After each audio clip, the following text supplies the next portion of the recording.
I've gotten an unusually high number of new subscribers today, and I don't know where you're all coming from, but hi! Thanks!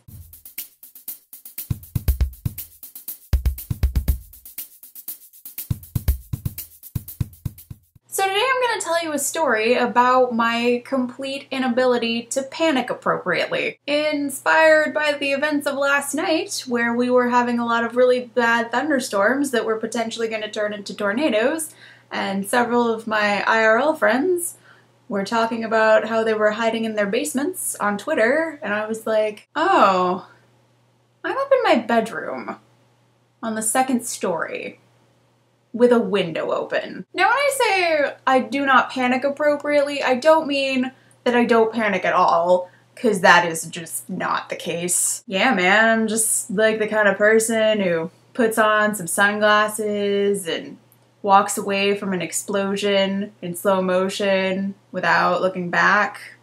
Yep. Yeah, that makes me sound way cooler than I actually am. I can assure you I'm not cool. Like, I am not a risk taker or a thrill seeker, because I am incredibly anxious. I am a worrier. Honestly, I think what this is that I just spend so much time worrying about stuff that doesn't happen that when I am actually in a situation where there is potential danger, I just don't have anything left for it. So this story takes place my freshman year of college. I was living in the dorms. It was a double with a roommate, just like standard dorm room. And in all the safety lectures that we always got about, you know, safety in dorm living, they were always like, lock your door when you go to bed at night. Don't sleep in an unlocked room. Lock your door. And my roommate and I just never did that, which I realize now was really stupid. Like, this story could have ended up taking a much darker turn than it ended up doing. But like, it was an all-girls dorm, and we didn't have 24-hour visitations, which meant that all of the boys had to leave at like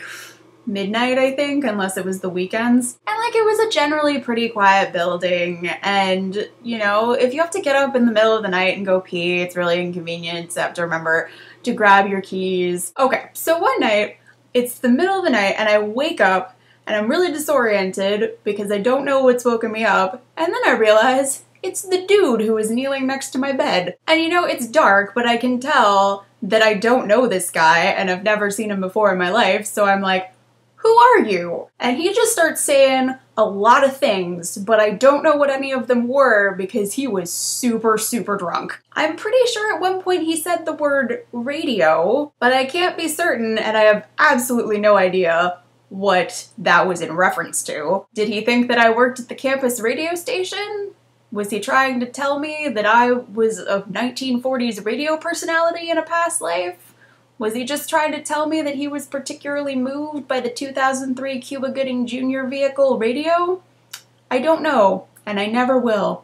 That mystery will haunt me forever. And I just keep repeating over and over, I don't know what you're saying, I don't know what you're telling me, because clearly that is the issue right now. But eventually, he finishes this monologue and then just passes out on my floor. And this is where my inability to panic properly comes into play, because I remember distinctly lying there for at least 5 minutes trying to decide how bad of an idea it would be to just leave him there and go back to sleep and deal with it in the morning. In my defense, I was really tired and I had a biology test the next morning. And eventually I was like, no, I gotta take care of this. So I got up and I turned on the light so I could confirm that I did not know this dude, which I didn't. And then I tried to wake him up, but I couldn't, because, as it turns out, asleep and passed out, not the same thing. I was 18 and I hadn't started drinking yet, I didn't know. So eventually I just had to go and wake up my RA and be like, hey, some guy wandered into my room and passed out on my floor and now I can't wake him up and get him out. And I gotta say, she was pretty blasé about the whole being woken up at 4 in the morning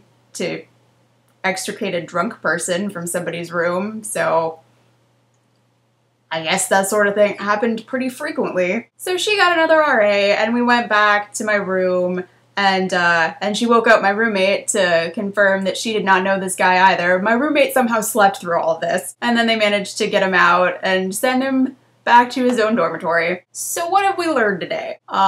Always lock your door. I think that's the main thing we can take away. And then apparently there is a third option besides just fight or flight, which is being weirdly calm and just feeling kind of irritated by the inconvenience. Okay, I'm gonna go look at my life and my choices, and I will see you tomorrow. Bye.